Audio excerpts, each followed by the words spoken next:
নমস্কাৰ বন্ধু বান্ধৱীসকল, মোৰ ভাস্কৰ বড়ো ক্ৰিয়েশ্যনছ ইউটিউব চেনেলৰ অন্য এটি ভিডিঅ'লৈ আপোনালোকক স্বাগতম জনাইছোঁ। আজিৰ ভিডিঅ'টো ৰাসস্থলীৰ পৰা আৰম্ভ কৰিছোঁ। আজি আমাৰ লোকেল ঠাই কেৰুৱাত ৰাস চাবলৈ আহিছোঁ। এবাৰ কেৰুৱাত হীৰক জয়ন্তী বৰ্ষ, গতিকে অন্য বাৰতকৈ এবাৰ ৰাসখন অলপ ডাঙৰকৈ পাতিছে।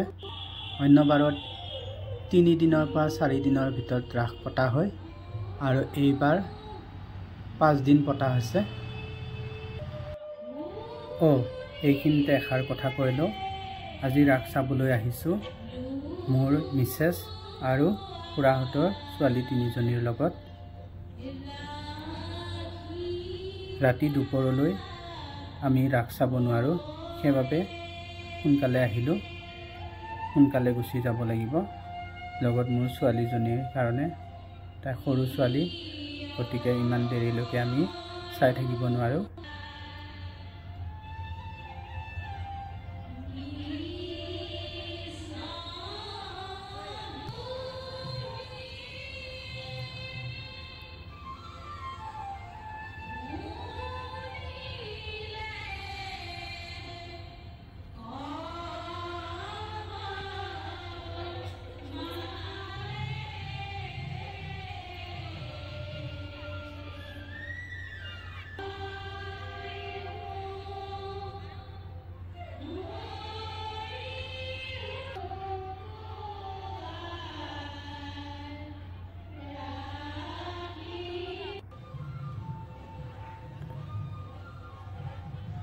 বাকী কেইজনীয়ে আমাক পাত্তাই নিদিয়া হ'ল।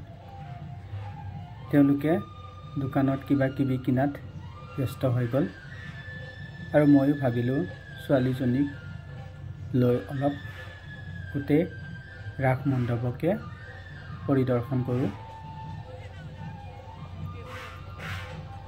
এয়া আমাৰ খুৰাহঁতৰ ছোৱালীজনী।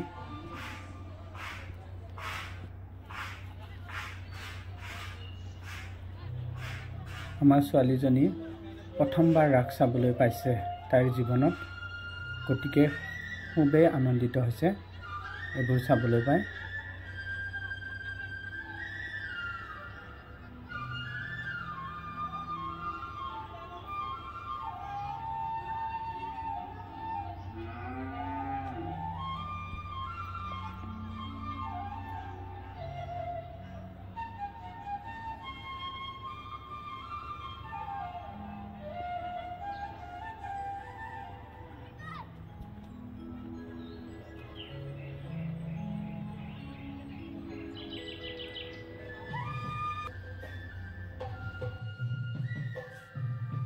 চকী এখনত বহি ছোৱালীজনীক অলপ দিহা নামকে দেখালোঁ। তাই খুবেই আনন্দিত হৈছে।